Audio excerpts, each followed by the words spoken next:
오늘은 마태복음 24장 1절에서 14절까지 말씀입니다. 예수께서 성전에서 나와서 가실 때에 제자들이 성전 건물들을 가리켜 보이려고 나아오니 대답하여 이르시되 너희가 이 모든 것을 보지 못하느냐? 내가 진실로 너희에게 이르노니 돌 하나도 돌 위에 남지 않고 다 무너뜨려지리라. 예수께서 감람산 위에 앉으셨을 때에 제자들이 조용히 와서 이르되 우리에게 이르소서 어느 때에 이런 일이 있겠사오며 또 주의 임하심과 세상 끝에는 무슨 징조가 있사오리이까? 예수께서 대답하여 이르시되 너희가 사람의 미혹을 받지 않도록 주의하라. 많은 사람이 내 이름으로 와서 이르되 나는 그리스도라 하여 많은 사람을 미혹하리라. 난리와 난리 소문을 듣겠으나 너희는 삼가 두려워하지 말라. 이런 일이 있어야 하되 아직 끝은 아니니라. 민족이 민족을, 나라가 나라를 대적하여 일어나겠고 곳곳에 기근과 지진이 있으리니 이 모든 것은 재난의 시작이니라. 그때 사람들이 너희를 환난에 넘겨주겠으며 너희를 죽이리니 너희가 내 이름 때문에 모든 민족에게 미움을 받으리라. 그때 많은 사람이 실족하게 되어 서로 잡아주고 서로 미워하겠으며 거짓 선지자가 많이 일어나 많은 사람을 미혹하겠으며 불법이 성함으로 많은 사람의 사랑이 식어지리라. 그러나 끝까지 견디는 자는 구원을 얻으리라. 이 천국 복음이 모든 민족에게 증언되기 위하여 온 세상에 전파되리니 그제야 끝이 오리라. 아멘. 우리는 이 마지막 때를 살아간다는 이야기를 하면서 때에 대한 관심이 참 많습니다. 그런데 주님께서는 때는 천사들도 모르고 아들도 모른다. 아버지만 아신다고 얘기했습니다. 우리가 때를 안다고 얘기하는 것은 우리가 예수님보다도 더 잘한다는 그런 말이 되겠죠. 그러므로 우리는 때는 알 수 없습니다. 그럼 뭘 알 수 있겠느냐? 징조를 알 수 있다. 마지막 때의 징조가 무엇이냐? 그리고 마지막 때라는 것이 도대체 무엇이냐? 우리는 여기에 대해서 성경적인 관점의 생각을 가지고 있어야겠습니다. 지금 미국과 이란이 전쟁을 일으키고 있는데 그것을 성경적인 것이라고 이야기하면서 여러 가지 유튜브 동영상들이 떠돌아다니고 있습니다. 그게 성경에 나온 그 마지막 때 전쟁이다 이렇게 이야기하는 경우도 있습니다. 사실 우리는 잘 모르죠. 그러나 때를 아는 것이 중요한 것이 아니라 징조를 보면서 진짜 마지막 때에 있어야 될 것이 무엇인지 알면서 우리가 그것에 대해서 대비할 수 있는 것, 그게 진정한 지혜라고 생각을 합니다. 오늘 말씀을 보니까는 예수님께서 성전에서 나와서 가시는데 제자들이 성전 건물들을 가리켜 보이려고 나왔다 그랬습니다. 누가복음 21장 5절에서는 어떤 사람들이 성전을 가리켜 그 아름다운 돌과 헌물로 꾸민 것을 말하며 예수께서 이르시되, 그러니까 지금 제자들도 그렇고 어떤 사람들도 그렇고 성전의 규모와 그 아름다운 것들과 그런 것에 압도당했던 것 같습니다. 예수님 시대에도 많은 외국 여행자들이 그걸 구경하려고 예루살렘에 왔다는 이야기가 있죠. 근데 예수님께서는 이렇게 말씀하십니다. 이 모든 것을 보지 못하느냐? 내가 진실로 너에게 이르노니 돌 하나도 돌 위에 남지 않고 다 무너뜨려지리라. 이 아름답고 대단한 것들도 하나님의 것인데도 불구하고 무너뜨려질 때가 있다. 그때가 올 것이다. 이렇게 얘기하시는 거죠. 그랬더니 제자들이 물어봤습니다. 어느 때 이런 일이 있겠습니까? 또 주의 임하심과 세상 끝에는 무슨 징조가 있겠습니까? 이렇게 물어봤습니다. 자, 성전이 무너지는 이유는 사실 하나지 않습니까? 성전이 성전답지 못하고 성전을 관리하는 이스라엘 백성 택한 민족, 하나님의 선택받은 택함받은 그런 민족이 제 역할을 감당하지 못하니까 문제가 생기는 거죠. 그래서 우리가 이 앞의 본문에서도 외식하는 자에 대해서 예수님께서 질책하시지 않습니까? 화 있을진저 하시면서 반복적으로 외식하는 서기관들, 바리새인들이여 라고 말씀하셨습니다. 겉과 속이 다르다는 겁니다. 보이는 것, 그거는 대단한데 보이지 않는 부분, 그 중심, 하나님이 보시는 부분에서는 큰 문제가 있었다. 사실은 그런 거랑 같은 맥락이라고 볼 수 있겠습니다. 자, 예수님께서 대답하십니다. 너희가 사람의 미혹을 받지 않도록 주의하라. 예수님의 첫 번째 대답이 이거예요. 미혹받지 않기 위해 주의하라는 거예요. 언제 이런 일이 있겠습니까? 언제 마지막입니까? 어떤 징조가 있겠습니까? 라고 말할 때 예수님의 핵심 대답은 뭡니까? 미혹되지 않기 위해 조심해라. 주의해라. 나는 그리스도라 하여 많은 사람들을 미혹하겠다. 예. 많은 사람이 내 이름으로 와서, 예수님의 이름으로 와서 내가 그리스도다.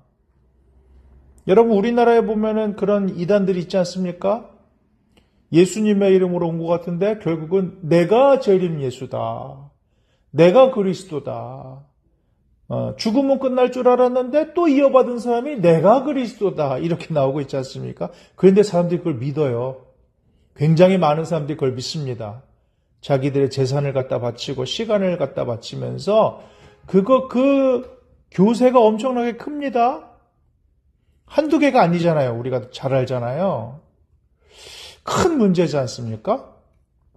믿는다는 거예요. 그걸 누가 믿겠어? 아니요, 믿습니다. 미혹되는 거, 이게 바로 사실은 징조입니다. 난리와 난리, 소문을 듣겠으나 너희는 삼가 두려워하지 말라. 난리가 일어납니다. 그런데 두려워하지 말랍니다. 왜? 아직 끝이 아니기 때문에. 자, 민족이 민족을, 나라가 나라를 대적하여 일어나겠고, 지금 있는 일들 아닙니까? 전쟁이 일어나잖아요. 곳곳에 기근과 지진이 있으리니, 기근, 지진, 화산 폭발, 쓰나미, 우리가 다 경험하고 있는 것입니다. 이 모든 것이 뭐라고요? 재난의 시작이다.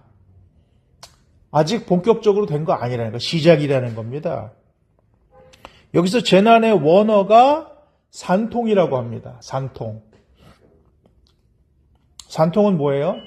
뭔가를 어떤 생명을 나오게 하기 위한 그런 고통이지요. 죽을 것 같은 고통입니다. 그런데 그 고통 뒤에는 뭐가 있어요? 생명이 나온다는 거예요. 우리가 그 관점으로 재앙을 봐야 된다는 겁니다. 자, 보십시오. 너희가 내 이름 때문에 모든 민족에게 미움을 받겠다. 예.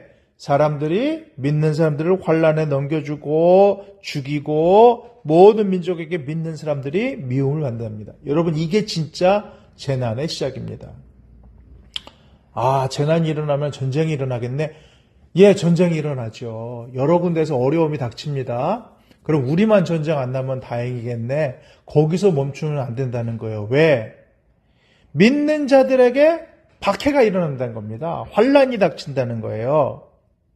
너희가 내 이름 때문에 모든 민족에게 미움을 받겠다. 여러분, 이게 우리가 대비해야 될 겁니다. 우리는 멀리서 불구경하듯이 전쟁 나는 거 생각하고 멀리서 불구경하듯이 기후이상 있는 거 보지만은 진짜 어려운 문제는 여기서 올 거라는 겁니다. 믿음을 가진 자가 믿음 때문에 미움당하고 어려움 당할 때가 온다. 우리는 그걸 준비하고 있어야 됩니다. 믿음 때문에 나에게 어려움이 닥친다면 다른 이유가 하나도 없고 오직 예수님 믿는 것 때문에, 예수님 잘 믿으려고 하는 때문에 나에게 박해가 온다면 어떻게 하겠습니까? 내 자녀에게 박해가 온다고 한다면, 내 가족에게 박해가 온다고 한다면 우리는 어떻게 하겠습니까? 그때에도 믿음을 잘 지킬 수 있겠습니까? 아, 주님이 말씀하실 때가 이때구나 하면서 내 믿음을 잘 지켜나갈 수 있겠습니까? 아니면 그 박해 앞에 타협하고 무릎 꿇겠습니까? 그때 10절에 뭐라 그래요? 많은 사람이 실족하게 된답니다. 서로 잡아주고 서로 미워하고 거짓 선지자가 많이 일어나서 사람들을 미혹하고 불법이 성함으로 많은 사람의 사랑이 식어지리라. 지금 그런 시대에 벌써 들어와 있지 않습니까? 사랑이 식어진 시대입니다. 사람을 향한 사랑이 없어져요. 사람을 향해 두려운 마음을 갖고 정죄하는 마음을 갖고 그런 것이 바로 이 시대 아닙니까? 실족하게 되고 잡아주고 미워하고 거짓 선지자로 말미암아 미혹당하고 이런 시대. 불법이 성하다는 거예요. 불법. 여러분 이 시대가 바로 그런 시대 아니겠습니까? 그러나 13절 끝까지 견디는 자가 구원을 얻겠다는 거예요. 끝까지 견디는 자. 미혹을 이기고 끝까지 견딜 수 있는 자. 구원은 견디는 자에게 임하더라. 이걸 보면 여러 가지 생각이 날 것 같지 않습니까? 나는 구원 받았는데요. 나는 교회도 나가는데요. 나 예수님 믿는다고 했는데요. 그런데 막상 내 앞에 환난이 닥칠 때 예수님 믿는 것 때문에 재정에 문제가 생기고 예수님 때문에 내 가정 건사하지 못하면 나는 어떻게 하겠습니까? 그것은 결국 무엇을 향하여 나가는 것인가? 14절 이 천국 복음이 모든 민족에게 증언되기 위하여 온 세상에 전파되리니 그제야 끝이 오겠다. 그제야 끝이 오겠다. 결국은 이 재난의 시작은 무엇을 향해 나가는 겁니까? 복음이 온 세상에 전파되는 거예요. 아직까지도 복음 안 들은 사람들이 있다고 하지 않습니까? 복음이 온 천하에 전파되고 그때 이 세상의 끝이 오면 새로운 세상이 열리는 거예요. 이게 성경의 이야기입니다. 많은 사람들이 요한계시록을 굉장히 무서워합니다. 왜냐하면 재난이 기록되어 있습니다. 무서운 일들이 기록되어 있어요. 하지만 요한계시록을 잘 보시면 어려운 일, 무서운 일이 일어날 때 성령의 역사는 오히려 강력하게 일어나고 결국은 하나님께서 역사하시고 잠시 하나님을 대적하는 자들이 득세하는 것 같았지만은 결국은 우리 주님께서 다시 오셔서 하나님께서 새 하늘과 새 땅으로 믿는 자들을 인도하여 들이신다. 그 눈에서 눈물을 닦아주시고 아픈 것이나 병든 것이나 그런 것이 전혀 없는 그 세상으로 우리를 이끌어 가실 그날이 바로 이 세상 끝이다고 요한계시록은 우리에게 알려주지 않습니까? 그래서 초대교회부터 성도들이 외친 게 뭡니까? 마라나타, 주 예수여 어서 오시옵소서. 이거 아니겠습니까? 주 예수여 어서 오시옵소서. 마지막을 향하여 달려가는 존재들. 2000년 전에 했기 때문에 쓸데없는 짓 한 겁니까? 아니에요. 그들의 그 뜨거운 믿음이 있었기 때문에 오늘까지 이 기독교가 살아남았다고 생각합니다. 우리에게도 필요한 것 아니겠습니까? 이제는 뭐가 일어나도 이상하지 않은 세상, 언제라도 전쟁이 일어날 수 있는 그런 세상을 우리는 살아가고 있습니다. 이 마지막 때의 징조가 펼쳐질 때 언제 그렇게 되는 것이 중요한 것이 아니라 언제라도 그런 일이 일어날 수 있음을 깨닫고 미혹되지 말고 끝까지 믿음을 잘 지킬 수 있는 우리 모두가 되는 그런 신앙의 준비를 하는 것이 중요하겠다 생각이 됩니다. 2000년 전에 말씀하셨지만 오늘을 사는 우리에게 꼭 필요한 말씀인 것 같습니다. 미혹되지 않기 위하여 주의하라. 끝까지 견디는 자는 구원을 얻으리라. 천국 복음이 모든 민족에게 증언되기 위하여 온 세상에 전파되리니 그제야 끝이 오리라. 보이는 것에 현혹되지 말고 미혹되지 말고 보이지 않는 하나님 그 믿음 굳게 붙들고 끝까지 천국 시민으로서의 자존심 지키고 주님 주신 은혜의 길 걸어갈 수 있는 저와 여러분 되시기를 주님의 이름으로 축복합니다. 기도하겠습니다. 주님, 세상의 칭찬에 우쭐하고 겉모습의 화려함을 쫓았던 제 어리석음을 고백합니다.